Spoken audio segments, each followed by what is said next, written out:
João, Evangelho de São João, capítulo 7, do versículo 1 ao versículo 9. Diz assim: passadas estas coisas, Jesus andava pela Galiléia, porque não desejava percorrer a Judéia, visto que os judeus procuravam matá-lo. Ora, a festa dos judeus, chamada de festa dos tabernáculos, estava próxima. Dirigiram-se, pois, a ele os seus irmãos e lhe disseram: deixa este lugar e vai para a Judéia, para que também os teus discípulos vejam as obras que fazes. Porque ninguém há que procure ser conhecido em público e, contudo, realize os seus feitos em oculto. Se fazes essas coisas, manifesta-te ao mundo, pois nem mesmo os seus irmãos criam nele. Disse-lhes, pois, Jesus: o meu tempo ainda não chegou, mas o vosso sempre está presente.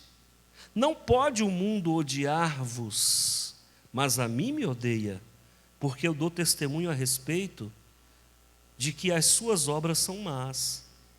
Subi vós outros à festa, eu por enquanto não subo, porque o meu tempo ainda não está cumprido. Disse-lhe Jesus estas coisas e continuou na Galiléia. De verdade, quem já tinha lido esse texto e parado para meditar nele? Alguém? Amém. Uma irmã levantou a mão. Esse texto, irmãos, ele fala muito. Ele fala muito. O que nós podemos entender desse texto?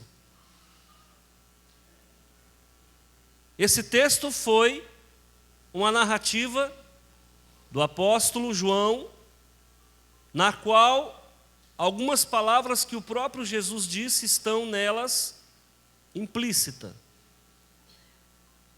Jesus estava onde? No norte de Israel, Galiléia. Mas acontece que o centro religioso de Israel, ou dos judeus, não era lá na Galiléia. O centro religioso era onde? Judéia. Quem quiser ficar mundialmente conhecido, para onde que tem que ir? Hoje. Pastor, eu decidi que eu quero ficar conhecido. Para onde que você tem que ir? Nova York. Um bom lugar para ficar mundialmente conhecido? É a capital do mundo. Você tem que ir para um lugar que vai te projetar. Eu quero abrir uma igreja que cresça no Brasil inteiro, então vai para São Paulo. Eu quero ficar famoso no mundo inteiro, pelo menos no Brasil. Faça alguma coisa de diferente e ponha no YouTube. Pode ser que você consiga. Eu quero alcançar o mundo, então aprende inglês. Já vai começando bem, por aí. E o que os irmãos de Jesus falaram para ele não é mentira. É verdade. Escuta, nem tudo o que os ímpios falam para nós é mentira. Muitas vezes é verdade. O que nós aprendemos aqui? Primeiro, santo de casa não faz milagre. Quem é que estava duvidando de Jesus? Os seus próprios? Mas Jesus teve irmão? Você não sabia disso? Não acredito. Não, mas falaram que a Maria morreu virgem. Quem falou isso, irmão? De onde que tirou isso? Maria teve filho pra caramba depois que Jesus nasceu. Está aqui, meu Deus. O que eu faço com isso? Eu rasgo e jogo fora? Jesus teve irmãos. Primeiro ponto, Maria não morreu virgem. Segundo, santo de casa não faz milagre. Terceiro, Jesus estava fazendo a coisa certa do jeito errado na ótica de quem? De quem não conhece os projetos de Deus. Tem muita gente achando que você está fazendo a coisa certa do jeito errado. Tem muita gente achando, e todo mundo acha alguma coisa a nosso respeito. Você é um cara até inteligente, mas se você fizesse assim, daria mais certo. Eu, às vezes, sou abordado por algumas pessoas que não são evangélicas, e elas dizem assim: olha, eu gosto muito dos evangélicos, mas eu não concordo com o dízimo. Aí você tem que engolir seco, para não magoar, porque, na verdade, quem é essa pessoa na ordem do dia para dizer se o dízimo é certo ou errado, sendo que nem evangélico ele é? Segundo, a igreja é uma instituição com CNPJ. Terceiro, a igreja é uma instituição que tem um conselho fiscal. Quarto, a igreja tem uma diretoria. Quinto, até que prove o contrário, as pessoas que estão dentro dela são bem intencionadas. Então, quem não é do povo de Deus não tem que dizer o que é certo e o que é errado com relação ao povo de Deus. Se tem alguém que pode questionar o dízimo, tem que ser questionado dentro da sua instituição, do seu quadrado, porque existe uma prestação de contas. Estou dando um exemplo. Como é que os irmãos de Jesus vêm criticar Jesus publicamente, sendo que eles mesmos não eram discípulos de Jesus? Eles eram incrédulos. Os irmãos de Jesus só vieram a se converter após a morte dele. Se você ler o Novo Testamento, você vai enxergar. Você vai ter um irmão de Jesus chamado Tiago, que se converteu depois. Você vai ter um irmão de Jesus chamado Judas, que se converteu depois. A própria mãe de Jesus se converte após a morte dele. Só depois que Jesus morre é que você começa a perceber que Maria aparece no cenário dos crentes, porque até então ela não entendia a missão de Jesus. Todas as profecias que ela ficou sabendo a respeito do Senhor Jesus, a Bíblia fala que ela guardava no coração. Porque tem coisas, irmãos, que se a gente guardar no intelecto, a gente vai pirar. Se uma pessoa falar, você tem um filho, o seu filho vai morrer com 30 anos, assim, assim, assim, você vai guardar no coração, porque se você guardar na mente, você vai pirar. Então, nós aprendemos algumas coisas aqui nessa noite, nesse texto. Há um tempo determinado para tudo. E sabe qual é o tempo de hoje? É tempo de crer. É tempo de crer, esse é o título da nossa mensagem. E como é que você vai enxergar isso aqui? Claramente você vai chegar a essa conclusão nessa perícope que eu acabo de ler, e eu vou te mostrar. Olha só aqui. O meu tempo ainda não chegou. De que Jesus está falando, irmãos? Da morte. Ele está falando da morte. Esse povo queria matar Jesus. E Jesus andava com o freio de mão puxado o tempo todo. Ele se escondia das autoridades, dos principais sacerdotes, dos judeus, o tempo todo com o freio de mão puxado, porque ele não podia morrer antes do tempo.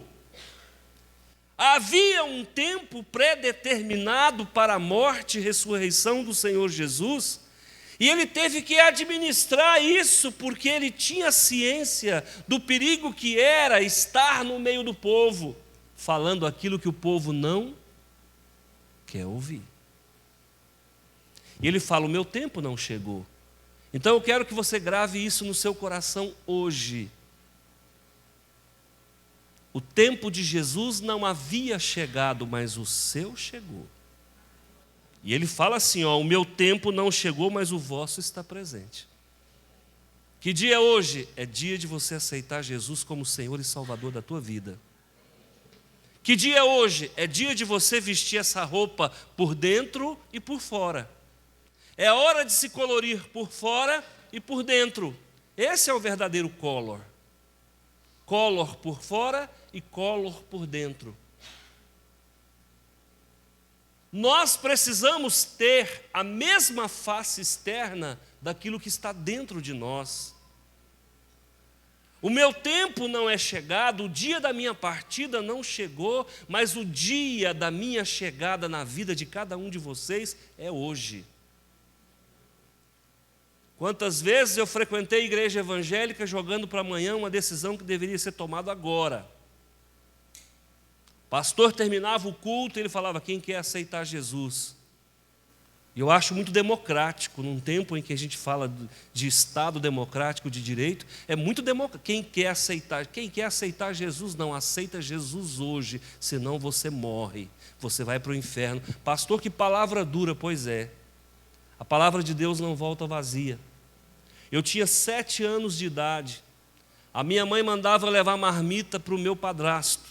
Meu padrasto era dono de uma lotérica, numa cidade em Brasília chamada Núcleo Bandeirante, também chamada de Cidade Livre. E eu tinha 7, 8 anos de idade.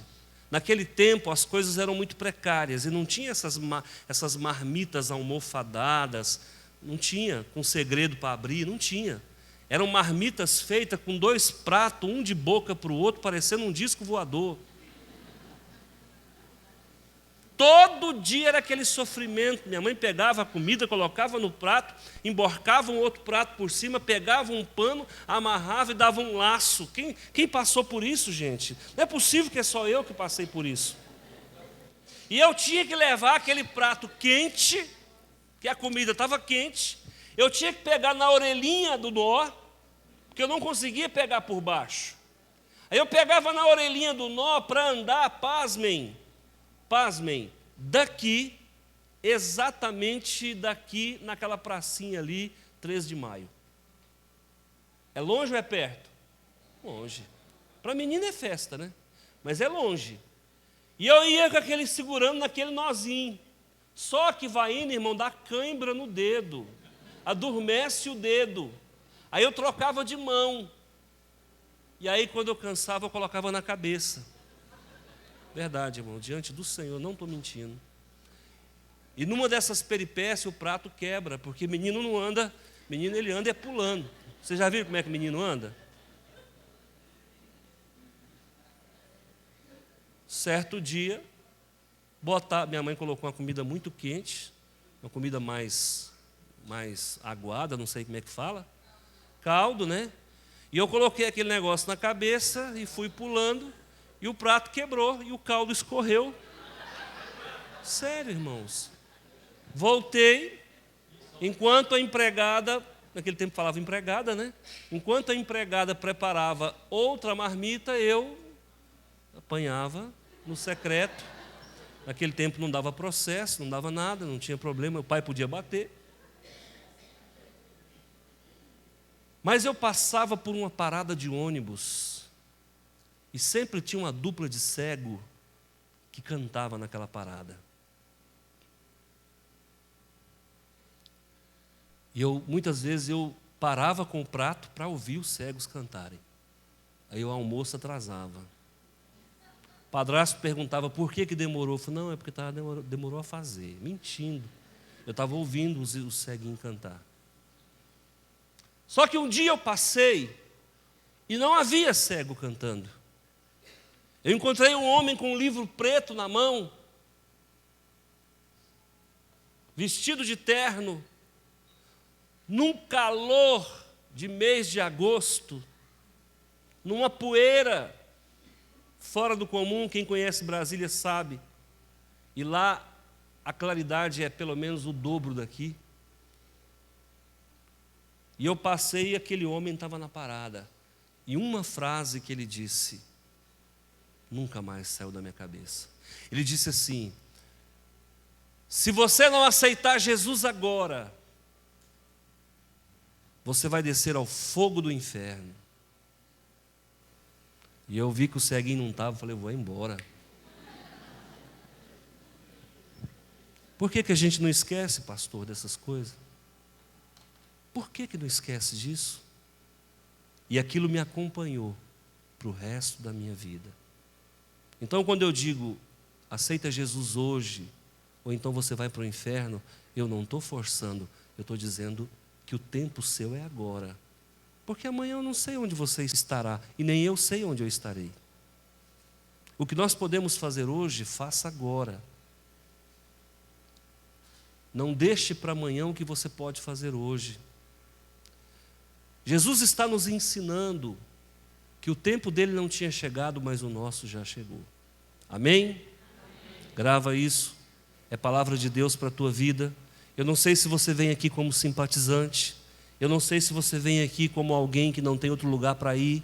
Eu não sei se você está vindo aqui numa quinta-feira com 200 e tantas pessoas aqui. Eu não sei se você veio aqui para me ver mais uma vez. Mas uma coisa é certa, você precisa tomar essa decisão.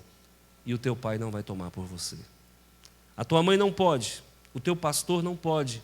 O teu líder espiritual não deve, não pode, não consegue, não dá conta. Você precisa entender que é tempo de crer. E não fazer como os próprios irmãos de Jesus. Porque esse é o grande problema. As pessoas se acostumam com o sagrado. De repente o sagrado passa a não ser sagrado e passa a ser trivial. Aqueles meninos, aqueles rapazes, aqueles senhores dormiam com Jesus, comiam com Jesus, andavam com Jesus, nasceram pelos mesmos meios que Jesus nasceu, através da mesma mulher que Jesus nasceu, eram meio-irmãos de Jesus, porque eles eram filhos de José, Jesus não, somente filho de Maria. José não serviu nessa hora, o próprio Deus fez a fecundação do óvulo de uma forma sobrenatural. Então aqueles homens eram meio-irmãos de Jesus e eles não tomaram a decisão. Esperaram Jesus morrer e ressuscitar, mas Jesus já morreu e já ressuscitou. Vamos tomar uma decisão hoje? Você que ainda não se decidiu? É porque hoje as pessoas não querem mais se expor. Eu não entendo. Nunca uma sociedade se expôs tanto como a nossa agora. As pessoas se expõem numa intimidade que até agride quem vê, os Facebooks da vida. Eu vejo coisas no WhatsApp, irmãos, que sinceramente é o cúmulo da exposição. As pessoas vão diante de uma câmera, diante de uma máquina fotográfica, se despem, seja homem, seja mulher, e aparecem em capas de revista e de jornal, o ano inteiro, o mês inteiro, a vida inteira, e para falar que aceita Jesus publicamente é constrangimento. Existe um jornal que circula no nosso meio, que eu não sei o nome do jornal, mas eu sei que sempre tem uma mulher pelada ali. E eu fico me perguntando, às vezes, por que eu olho esse jornal? Eu sei que eu não vou comprar. Apelativo. É apelação. As pessoas estão se expondo. Então, queridos, eu quero dizer para você o seguinte, olha, aceitar Jesus, você não vai ser diminuído por isso. Aceitar Jesus, você não vai ser constrangido por isso. Aceitar Jesus significa que você não se envergonha dele e ele também não se envergonhará de você. Amém ou não? Amém. Tem mais. A palavra do Senhor aqui diz na boca de Jesus: não pode o mundo odiar-vos, mas a mim me odeia, porque eu dou testemunho a seu respeito de que suas obras são más. Sabe por que Jesus é Jesus? Porque ele não deve nada para ninguém. Sabe por que Jesus é Jesus? Porque os meios da concepção dele são superiores ao nosso. Sabe por que Jesus é Jesus? Porque ele peitou o sistema bestial deste mundo. Sabe por que Jesus é Jesus? Porque ele nunca pecou. E sabe por que ele é eterno? Porque ele é o autor da vida. E sabe por que nós nos entregamos a ele? Porque ele falou a verdade e a verdade liberta. E sabe por que o mundo odeia a verdade? Porque a verdade confronta. O povo não gosta de quem fala a verdade. O povo não. O povo que não é de Deus. Porque quem é de Deus reconhece a verdade. Porque as pessoas querem estar com alguém que a elogie, que não diga aquilo que ela não quer ouvir. Mas se Jesus estivesse aqui no nosso meio, e ele almoçasse, jantasse na sua casa, ele ia te chamar de Maria, afobada, ansiosa. Se ele tivesse com você, andando com você, em algum momento ele te diria: arreda-te de mim, Satanás. Iria te chamar de Satanás.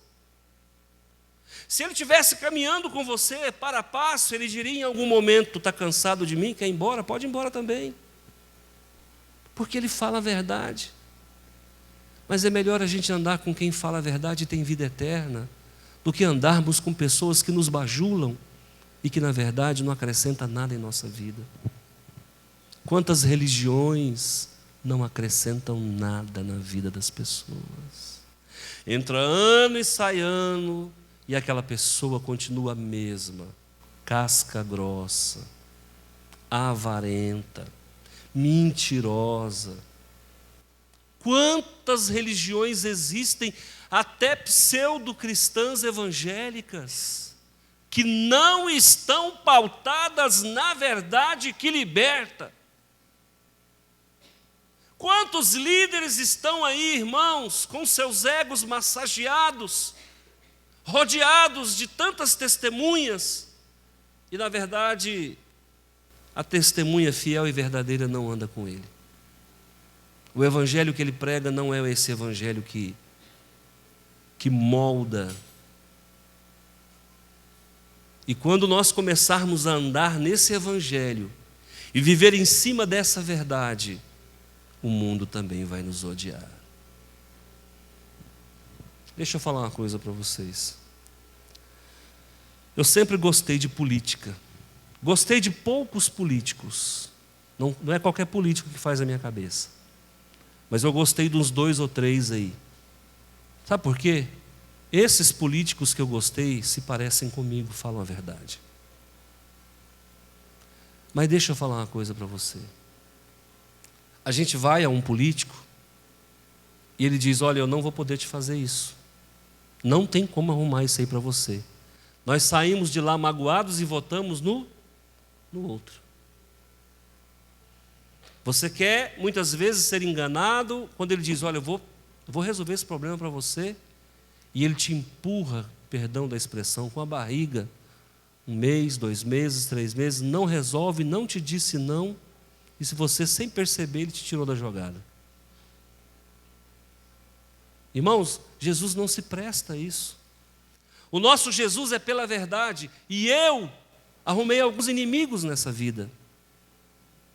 Eu consegui, poucos, mas eu consegui, declarados, porque oculto a gente sempre tem um pouco mais, né? Mas declarado eu devo ter aí uma meia dúzia de inimigos. E eu achava que os inimigos que eu tinha conquistado se deram apenas por força de política. E eu batia no peito e falava: fulano não gosta de mim, porque no tempo das políticas eu era de partido oposto. Hoje eu vou dizer para vocês que o meu mundo caiu. E eu digo para você que eu consegui inimigos, vou tirar o óculos, pregando a palavra de Deus. De gente que também diz que crê em Deus, mas hoje se apresenta como inimigos declarados meus, por conta desse jeito aqui de ser. Se é certo ou se é errado eu não sei, é assim que eu sou, e eu vivo de acordo com a minha consciência. Tenho inimigos hoje dentro do meio cristão, é lamentável, infelizmente. Vou morrer com isso, vou conviver com isso, e não abro mão das minhas convicções, amém? Não abra mão das tuas convicções. Se o mundo te odiar por causa de Jesus, fique com Jesus e abandone o mundo. Existem pessoas que querem levar a vida cristã andando, como eu sempre digo, com o pé em 2 canoas, né?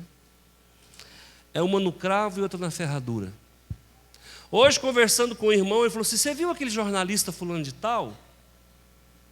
Ele falou isso, isso e isso. Eu falei: o que esse homem fala para mim não serve. Porque um dia ele dá no cravo, outro dia ele dá na ferradura. Nós não podemos ser assim. Irmão, se é para bater no cravo, é no cravo. Se é para bater na ferradura, é na ferradura. Nós precisamos ter lado. Nós precisamos ter uma bandeira, no bom sentido. Se a bandeira é Cristo 24 horas. E se alguém não gostar de você, de Jesus, muito menos. Porque Jesus, ele não usava meias medidas. Ele era o homem da verdade. Por isso que ele dizia: eu sou o caminho, a verdade e a vida. Porque a verdade não faz curva. Põe isso no seu coração. Tem gente que não gosta de você agora porque você agora faz parte do time de Deus. Só isso já é motivo. Tem gente que não gosta de você agora porque agora você anda com a Bíblia debaixo do braço e se incomoda as trevas. Tem gente que não gosta de você agora porque agora você não adora mais imagem.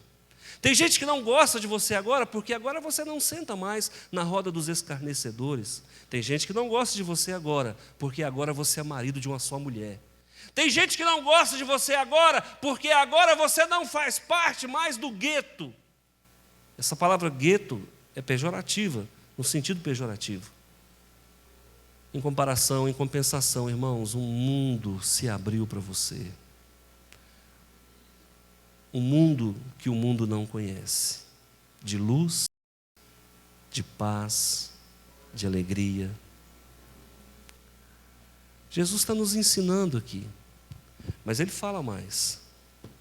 Vamos ver aqui o que Jesus continua nos falando. No versículo 7 ainda, versículo 8. Subi vós, outros à festa. Eu, por enquanto, não subo, porque o meu tempo ainda não está cumprido. Preste atenção. O mundo está preocupado com confete, com serpentina, com glamour, com brilho, com ostentação, com pompa. Jesus não. Vai você à festa. Você quer tanto estar no meio do mundo? Vai você. Vai você para a festa. Eu não vou. Quantos conseguem fazer isso, irmãos? Dizem que o pior tolo é aquele que não consegue dizer não. Diga não. Diga não. Não vou. Não quero, não preciso. Virou crente? Vejo que és profeta. Virei crente. Ele não vai entender o que você disse, porque ele é ímpio, mas também não tem problema. Jesus não fazia questão de ser entendido. Jesus falou algumas coisas aqui na Bíblia e largou. Os últimos serão os primeiros. O que ele quis dizer com isso? Essa pergunta de algibeira eu vou levar. Não sei. Não, o pastor, o teólogo, o pastor também não sabe não. E o teólogo aí está filosofando, é campo de ideia, ele também não sabe. Os últimos serão os primeiros. Está falando de ressurreição. É o que a gente acha, tem que dar alguma resposta para o povo, né? Mas na verdade não há convicção nenhuma. Quando Jesus disse assim: eu tenho ovelhas de outro aprisco, de que Jesus estava falando, irmão? Não. Se alguém me convence, não vem com negócio de achismo, não. Eu quero que alguém me diga do que aprisco é esse que ele está falando. É outro planeta? Alternativa A, outro planeta. Alternativa B, outro continente que ainda não tinha sido descoberto. Alternativa C, mundo espiritual. Não tem explicação, tem coisas que Jesus não quis explicar. E de lá não saireis enquanto não houverdes pago o último centil. De que ele está falando? A história do purgatório. Pois é, irmão. É por conta dessas lacunas que o Senhor Jesus deixou que muitos se arvoram em construir falsas doutrinas. Não sei. Se for o purgatório, parabéns para quem enxergou que ninguém viu. E se não for, vai responder para Deus pela heresia que inventou. Não sei. O meu Senhor Jesus, irmãos, Ele não está preocupado em agradar a opinião. O meu Senhor Jesus não é politizado. O nosso Senhor Jesus, irmãos, não está aqui para agradar homens. Quem quer agradar homem, vai para a festa. Quem quer ganhar o mundo, vai para a festa. Quem quer projeção, vá para a festa. Muito bem. Subi vós à festa. Eu, por enquanto, não subo, porque o meu tempo ainda não chegou. Aprenda uma coisa: cada um de nós tem uma missão. E não faz de conta que não está entendendo o que Deus quer de você não, viu? Toma muito cuidado. Não estou entendendo o que o senhor está dizendo, Senhor. Você não está entendendo ou você não quer entender? Eu não estou enxergando. Você não está enxergando ou você não quer enxergar? Nós não enganamos nem nós mesmos. Diz que o pior mentiroso é aquele que acredita na mentira que conta, né? Pois eu digo para você que diante do Senhor toda máscara cai. É sem cera, não é sinceridade sem cera. Saiba qual é o teu chamado. Jesus tinha um chamado. Qual era o chamado do Senhor Jesus? Morrer. Jesus foi chamado para morrer. Jesus foi o único homem que nasceu com a certeza que ia morrer. Sabia disso? Quem tem certeza que vai morrer aqui, levanta a mão.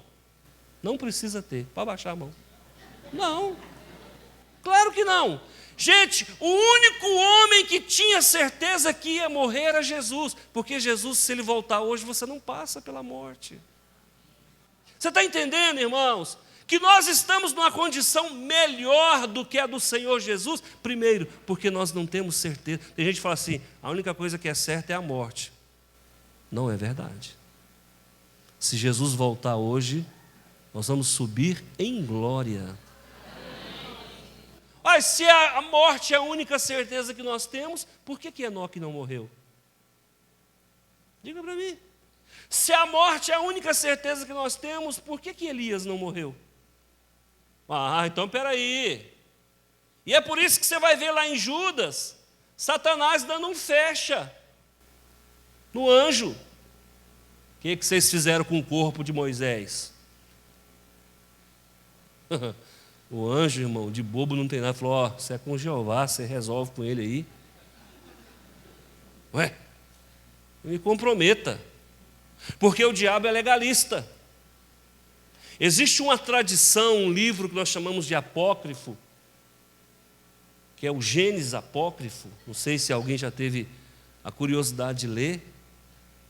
Esse livro, não estou dizendo que ele é bíblico, que ele é inspirado, não. Eu estou até dizendo que ele é apócrifo. Apócrifo significa oculto, que não foi revelado. Então, esse livro de Gênesis, que não é esse Gênesis que nós temos aqui, não, é um outro livro. Ele fala que Satanás, ele foi o primeiro anjo a ser criado, e ele fala que Satanás recebeu de Deus todas as leis que regem os mundos. E lá fala que existem vários mundos. E que ele recebeu todas as leis que regem todos os mundos. E ele conhece as leis de Deus como ninguém. E aí parece que faz sentido esse negócio. Tanto que ele chega em Jesus e diz, mas está escrito. Sabe, leva a gente a entender que nesse ponto o apócrifo está falando a verdade, porque ele sempre vai questionar Deus na sua própria palavra.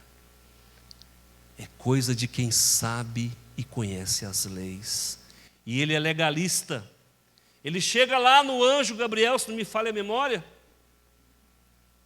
ou arcanjo Miguel, não me lembro agora quem é. E ele fala assim, cadê o corpo de Moisés? Porque aqui nesse mundo existe uma lei que diz que tudo que morre tem que apodrecer. Cadê o corpo? Eu não vi a carcaça. O que o anjo fala para ele? Ó, resolve com Jeová, não tem nada a ver com isso. O Senhor te repreenda. Você está entendendo, irmão? Ele é legalista. O diabo, ele é legalista. Se você não sabe qual é o seu chamado, ele sabe. E eu vou te dizer mais uma. O diabo não é onisciente, mas ele não rasga dinheiro e não passa nada na cabeça. Quando ele percebe que alguém vai ser usado por Deus, ele já desce uma artilharia pesada para mergulhar a pessoa numa escravidão de sexo, ou numa escravidão de orgulho, ou numa escravidão de ódio, ou numa escravidão qualquer. Sabe para quê? Para tentar impedir aquela pessoa de fazer a obra de Deus, e mesmo se a pessoa for fazer a obra de Deus, fazer com limitação. O maligno percebe que aquela moça tem chamado para ser missionária. Dá uma barriga para ela antes da hora que acabou. Não vai ser missionária mais. Como é que vai ser missionária lá e largar os filhos aqui no Brasil? Quando percebe que aquele menino tem um chamado missionário, um chamado pastoral,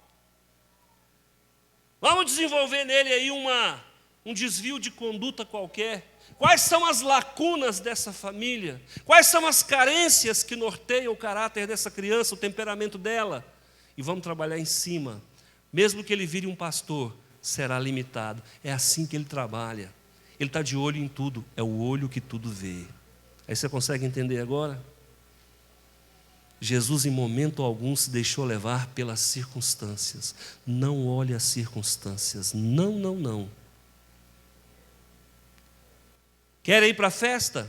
Pode ir, eu não vou. Vamos tomar uma? Pode ir, eu não vou. Queridos, aprenda a dizer não. Jesus está nos ensinando isso aqui hoje. Tem um ditado que eu não sei até que ponto é bíblico, né? E até que ponto é chavão. Quem tem promessa não morre. Depende. Depende. Tem muita gente com promessa que desceu à sepultura e não foi para junto de Deus, justamente porque não cumpriu as promessas de Deus. Porque existem promessas de Deus que são condicionais. O Senhor Jesus precisa que você entenda coisas importantes que foram faladas aqui. Primeiro, existe um tempo. E o tempo hoje é para você crer. Escuta, como é que está o Oriente Médio? Bom ou mal? Mal. Como é que está a América Latina? Boa ou mal? Mal. Como é que estão as religiões no mundo? Bem ou mal? Mal. Como é que está a política no mundo? Bem ou mal? Mal. É tempo de crer.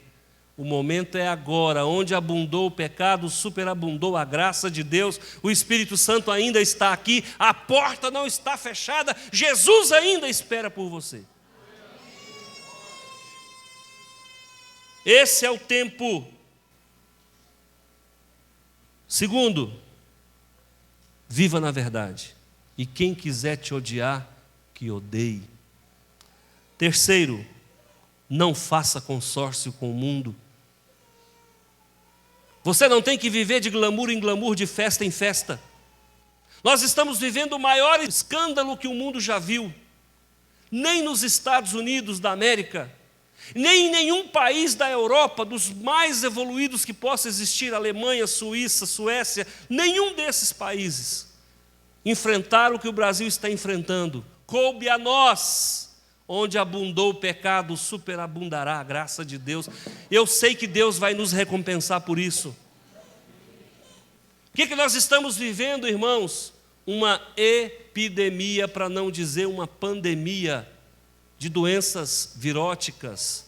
Será que isso é por um acaso? É não, irmão. Nós abrimos brechas para o mundo espiritual jogar enfermidade sobre as nossas vidas. Sabe por quê? Pecado dos dirigentes do nosso país.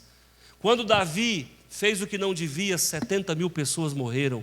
Se um líder da nossa nação, e a Bíblia diz que toda autoridade é constituída por Deus, se um líder nosso, seja ele de que partido for, cometer um pecado nos níveis que foram cometidos no nosso país, coisa grandiosa, coisa volumosa, a nação toda paga. Por isso que eu sei que Deus vai entrar com um remédio poderoso, porque onde abundou o pecado, superabundou a graça de Deus. É tempo de crer, é hoje, olha lá, ó, é tempo para você crer. Creia nessa palavra. Eu preciso tirar você desse viés de sofrimento. Eu preciso tirar você em Cristo Jesus desse viés de maldição. Preste atenção, irmãos. Primeiro vem as coisas escondidas. Depois vem uma palavra de que a crise chegou. E agora o Brasil está à beira de uma guerra civil. À beira de uma guerra civil. Escuta o que eu estou falando para vocês. É tempo de crer. Crer o quê? Que Deus vai intervir em nosso favor. De que sangue não será derramado. De que os nossos filhos não têm que pagar pelo pecado dos dirigentes. É tempo de crer. Quem quiser ir para as festas, pode ir. Igreja Batista Nacional Central de Rio Verde, presta atenção. Quem quiser ir levantar bandeira a favor ou contra o impeachment, pode ir. Nós não vamos. Amém? Pastor, o senhor é contra ou a favor? Isso é o que menos importa. Vamos ficar na presença do Senhor. Se Deus não for por nós, quem será, irmãos? Quem quiser ir lá, correr risco de levar rojão na cara, pode ir. Nós não vamos. Nós vamos ficar aqui e uma hora de oração nossa a favor do nosso país e do nosso povo vale muito mais do que um dia inteiro no sol quente. Não fomos nós que produzimos essa crise. Vamos ficar com Deus. Quem quiser ir, pode ir. Essa é a orientação do seu pastor para a sua vida. Eu acho que agora o que menos importa é saber se sai ou se fica, é saber se a bandeira é vermelha ou se é azul. O que mais importa é cuidar de quem ficou. O que mais importa é a gente pedir perdão pelos pecados da nossa nação. Tem pecado demais, gente. Não brinca, não. Isso fere a santidade de Deus, porque a Bíblia diz que toda autoridade vem de Deus. E quando um líder lá em cima, irmão, se eu cometer uma falha, cai na sua cabeça. Quero que você entenda isso. Há um princípio de liderança, há um princípio de cobertura espiritual. Se eu cometer um pecado aqui nesse púlpito, você fica doente na sua casa. Se eu cometer uma falha com Deus aqui, vem uma desordem espiritual sobre a igreja. Há dias atrás, o pastor me disse: pastor, a igreja fulana de tal está destruída. Nada funciona. Ministério A não funciona, Ministério B não funciona, as pessoas estão se guerreando, as pessoas estão se desentendendo, muita conversa. Eu falei: pode olhar que tem pecado na liderança da igreja. E tinha. Por que você acha que o Brasil está essa bagunça toda? Porque tem pecado lá na cabeça, irmãos. Quando tem pecado na cúpula, atinge toda a nação. É por isso que eu falo, irmãos, que às vezes a gente tem que aprender, sabe, embora esse sistema está arcaico, mas eu louvo a Deus pela vida da família imperial, que quando houve o golpe para transformar o Brasil em república, e Tiradentes morreu por isso, hein? Preste atenção. Quando houve o golpe em 1889 para transformar o Brasil de império em república, a família imperial juntou tudo o que tinha, que dava para carregar num barco, entrou dentro do barco e foi embora. Não derramou uma gota de sangue. Quem ama a nação não deixa derramar gota de sangue. Irmãos, se é para derramar sangue do nosso povo, então eu renuncio. Pronto, acabou. E sai, Deus abençoe, multiplique e faça a verdade vir à tona. 30 anos depois, a mesma corte que caçou o sistema imperial estava pedindo perdão para a princesa Isabel publicamente, porque o que fizeram com ela foi uma covardia. Se quem não deve está sendo, irmãos, injustamente julgado, pode deixar que Deus vai pesar a mão em cima de quem está errado. O nosso Deus não falha. Nessa hora tem que ter fé. É por isso que nós precisamos de um governante que seja homem de Deus, segundo o coração de Deus. Porque numa situação como essa, com risco de derramamento de sangue nas nossas ruas, é melhor que alguém renuncie em prol da nação. Há poucos dias atrás, o que nós fizemos aqui? Uma orientação para a igreja sobre a ideologia de gênero. Graças a Deus, Deus levantou vereadores dessa cidade que bradaram contra esse desmando, querendo transformar as nossas escolas públicas em motéis. Não são, as nossas crianças não são crianças de programa. Nós temos que, sabe, na força da oração, pacificamente lutar, porque o nosso mundo está sendo balançado. A hora é agora, é fechamento de planilha. Quem é de Deus sobe, quem não é de Deus desce. Não faça nada que você tenha que pedir perdão depois. Toma muito cuidado. Um dia o Senhor falou para mim, alguém estava me perseguindo há uns 15 anos atrás, E eu saí de casa disposto a ir na casa dessa pessoa. Quando eu estou saindo de casa, o pai fala comigo e disse: meu filho, não faça nada que você tenha que pedir perdão depois. Na hora eu recuei. E tenho pautado a minha vida nisso, sofrido ataque de todos os naipes, covardes, caluniosos, mentirosos, mas você nunca vai me ver numa rede social fazendo a minha defesa, e eu nunca vou estumar ninguém contra ninguém para fazer a minha defesa. Se eu aqui como pastor gero crescimento em Cristo Jesus para essa comunidade, eu fico. Se eu trago divisão, eu declino. Essa deve ser a nossa postura. Quando eu saí de uma outra denominação, que eu vim para essa, algumas pessoas me procuraram: professor Antônio, nós vamos te acompanhar. Eu falo: por favor, eu não tenho autorização de Deus para levar ninguém comigo. Fica, eu saio com a minha mulher e 2 filhas, que é o patrimônio que Deus me deu. Ninguém eu aceitei me acompanhar, porque eu não posso trazer prejuízo para o reino de Deus.